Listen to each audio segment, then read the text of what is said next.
Hello learners, welcome to MA in ELT TESOL and TOEFL programs. This is MA alert with the most pressing and vital topic of ELT syllabus and material designing, evaluation and development course.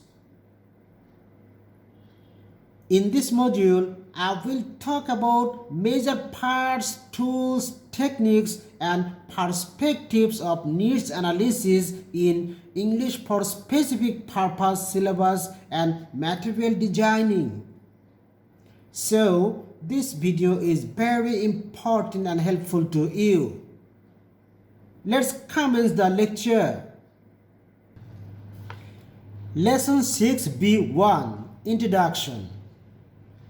Needs analysis or assessment is the first step in syllabus and material designing.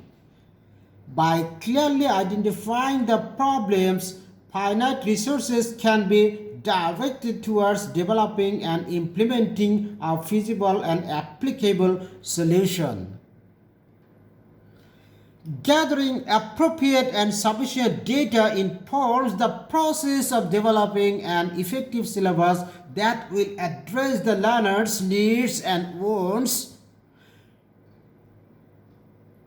Needs assessments are only effective when they are ends-focused and provide concrete evidence that can be used to determine which of the possible means to the ends are most effective and efficient for achieving the desired results and goals. Defining needs is an essential starting place for needs assessments. Each need therefore consists of two related gaps in results leading to the assessment, like size, direction, characteristics, etc. of each gap as well as the relationship among the gaps. Lesson 6B2 Main parts of needs assessment. A needs assessment is the what the learners needs. That precedes the gap analysis, which is the how to close the gap between where the learners are currently and where they want to need to be. It's a process for determining the learner's needs. It usually consists of the following three main parts. Number 1, initiation. Number 2, data collection and analysis. And number 3, final production. Let's talk about in details. Part 1, initiation.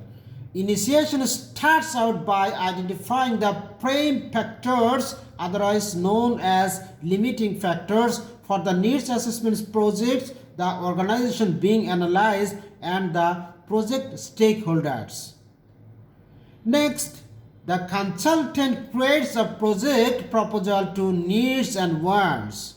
The final step of initiation is a kick-off meeting to determine the next steps. Part 2, data collection and analysis. Data collection and analysis follows the initial stage. During this stage, we perform a PEST, that is political, economic, social, and technological analysis, and SWOT, that is strengths, weaknesses, opportunities, and threats analysis, and collect data. PEST analysis happens first, and it examines the macro level factors that make up the environment that the organization and learners exist within. These factors are external to the organization and learners themselves and include the political, economic, social, and technological factors. Data collection and analysis is, of course, the analysis of the data we have collected. We review the PEST analysis results to get the big picture, review the SWOT analysis results to determine areas of success as well as areas of concern, and we analyze all data that has been collected. Part 3, final product. The third and final phase of the needs assessment is the final product. This includes a summary of the findings, the migration strategy detailing which driving forces should be strengthened and which restraining forces should be limited, and a final report that includes recommendations.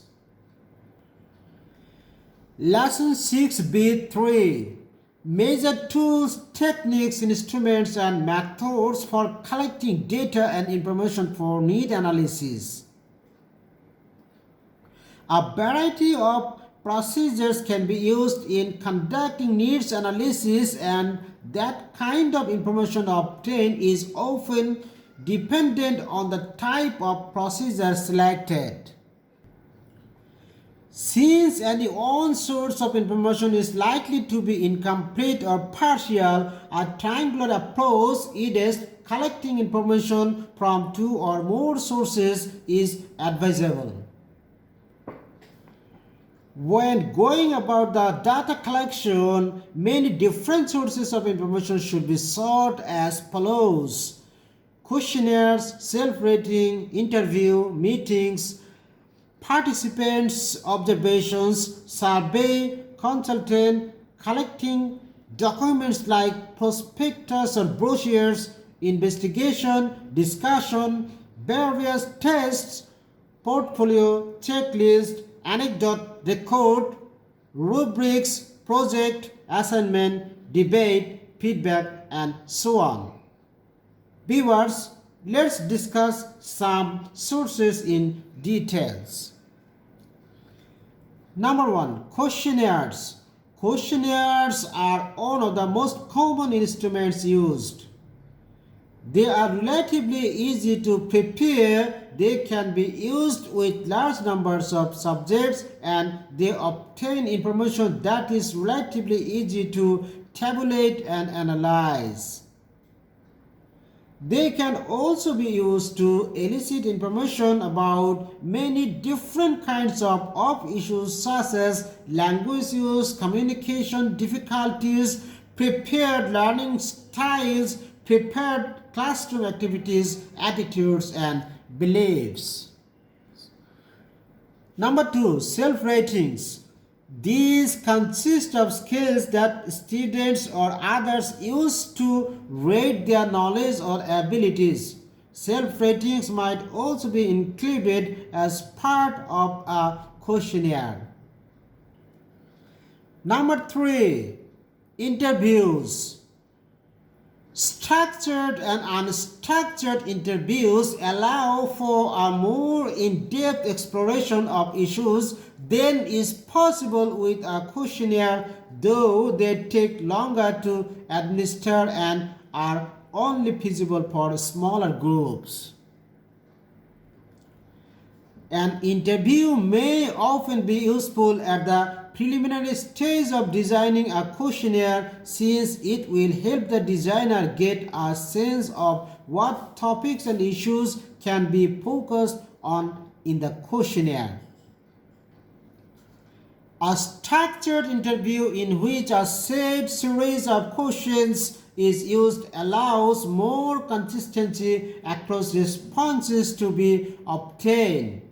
On the other hand, an unstructured interviews provide some spot information instantly as well as unplanned data. Interviews can be conducted face-to-face or over the telephone. Number 4, meetings. A meeting allows a large amount of information to be collected in a fairly short time. As for example, a meeting of teachers on the topic students' problems with listening comprehension might generate a wide range of ideas. However, information obtained in this way may be impressionistic and subjective and reflect the ideas of more outspoken members of a group. Number 5. Participants' observations. Observations of learners' behavior in a target situation is another way of assessing their needs. For example, observing clerks performing their jobs in a bank will enable the observer to arrive at certain conclusions about their language needs. However, people often don't perform well when they are being observed, so this has to be taken into account. In addition, observation is a specialized skill. Knowing how to observe, what to look for, and how to make use of the information obtained generally requires specialized training. Number 6. Surveys. The simplest way to unearth training needs is to conduct surveys or polls with a sample pool or all the employees of an organization. Number 7. Consultation. Consulting the learners, employers, and colleagues can help us collecting reliable information and data of an organization. Number 8. Collecting documents. Collecting and analyzing printed documents such as bulletins, brochure, prospectus, or manuals that the learners will have to read. Number 9. Investigation. Investigation and observation of the situation in which the language will be used. Number 10. Discussion. Discussion with teachers who have experience in handling similar courses.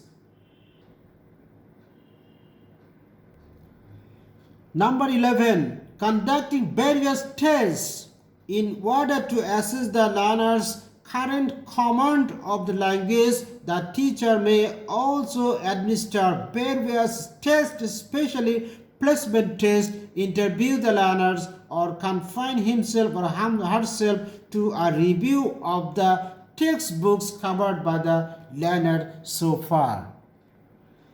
Number 12. Feedback. Information about reactions to a learner, a person's performance of a task, etc., which is used as a basis for improvement. Feedback is defined as a return of information about a result or the return portion of a process. Other than the above discussed tools and techniques, we can also collect information and data through portfolio, checklist, rating scale, anecdote, record, rubrics, projects, assignment, debate, etc. for a valid, reliable, and feasible needs analysis. Lesson 6B4. Perspectives on need in a needs assessment. There are 3 perspectives on need in a need assessment: perceived need, expressed need, and relative need. Number 1. Perceived needs. Perceived needs are defined by what people think about their needs. Each standard changes with each respondent. Number 2. Expressed needs.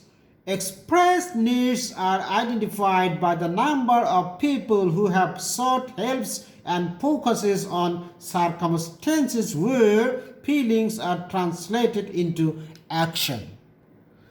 Number 3. Relative needs. Relative needs are concerned with equity and must consider differences in population and social pathology.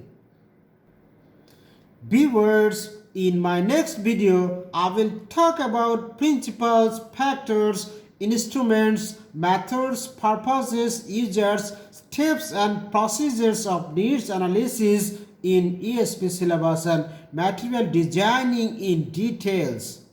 Thank you.